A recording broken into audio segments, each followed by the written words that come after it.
Hello everyone, আসসালামু আলাইকুম। Welcome back to my channel. কেমন আছো তোমরা? আশা করছি ভালো আছো। তোমরা দেখছি রোজা রান্নাঘর উইথ ব্লগ। প্রতিদিনের মতো আজ আবারও চলে এলাম তোমাদের মাঝে নতুন আরেকটি রেসিপি নিয়ে। আজকে আমার রেসিপি থাকছে আমের চাটনি। ভিডিওটি স্কিপ না করে শেষ পর্যন্ত দেখার অনুরোধ রইল। আশা করছি তোমাদের ভালো লাগবে। চলো তাহলে দেখে নেওয়া যাক আজকের রেসিপি।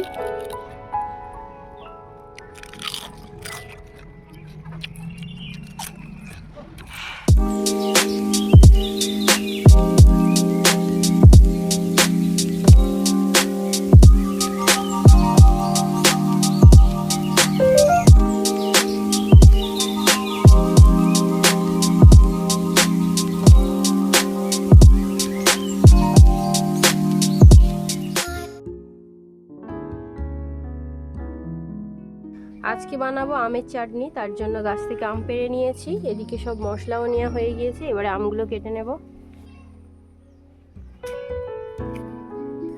আমের খোসা না ছাড়িয়ে চাটনি বানাবো, তার জন্য আমগুলোকে ছোট ছোট করে কেটে নেব।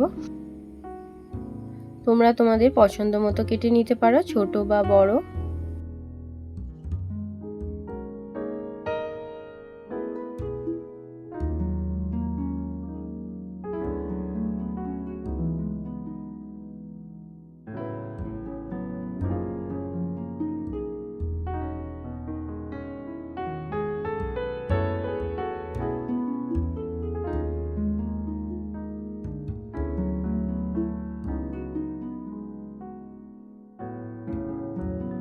আম কাটা হয়ে গিয়েছে, এবারে ধুয়ে নেব। উনুনটা জ্বালিয়ে নিয়েছি, এবারে কড়াটা বসিয়ে দেব। এবারে দিয়ে দিচ্ছি সরিষার তেল। ফোড়নের জন্য দিচ্ছি দুটো শুকনো লঙ্কা,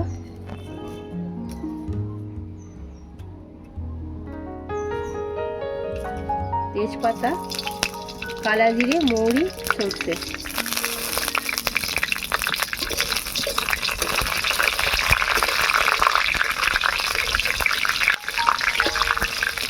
ফোড়নটা ভাজা হয়ে গিয়েছে, এবারে দিয়ে দেবো ধুয়ে রাখা আম।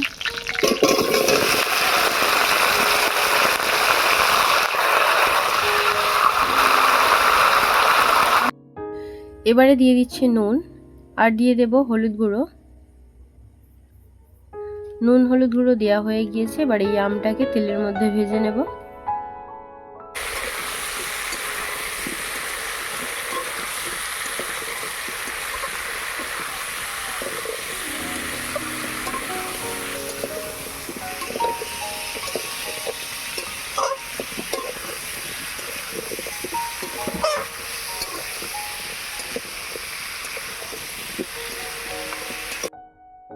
আম ভালো করে ভাজা হয়ে গিয়েছে, এবারে পরিমাণ মতো জল দিয়ে সেদ্ধ করতে দেব।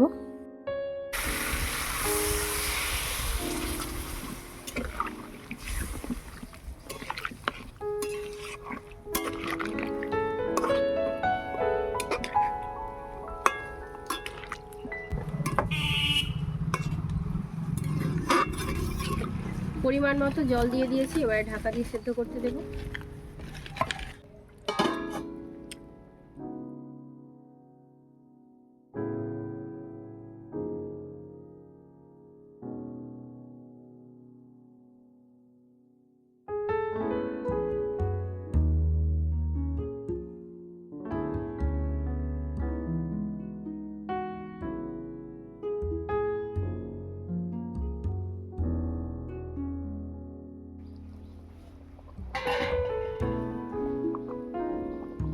আম সেদ্ধ হয়ে গিয়েছে, এবারে দিয়ে দেব চিনি,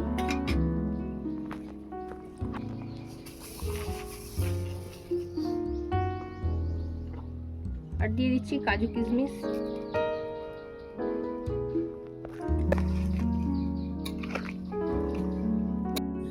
এবারে দিয়ে দেব জিরে গুঁড়ো, ধনে গুঁড়ো, মৌরি গুঁড়ো, মরিচ গুঁড়ো, আর দিয়ে দেব চিলি ফ্লেক্স।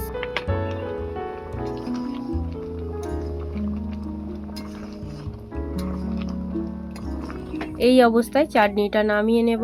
ঠান্ডা হয়ে গেলে আর একটু ঘন হয়ে যাবে, তারপরে পরিবেশন করব।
আমার আজকের রেসিপি তোমাদের কেমন লেগেছে অবশ্যই কমেন্টে জানাবে। যদি আজকের রেসিপি ভালো লেগে থাকে বন্ধুদের সঙ্গে শেয়ার করো। দেখা হচ্ছে আবারও নেক্সট অন্য কোনো রেসিপির সাথে। ভালো থেকো, সুস্থ থেকো, পরিবারের খেয়াল রেখো। বাই, আল্লাহ হাফেজ।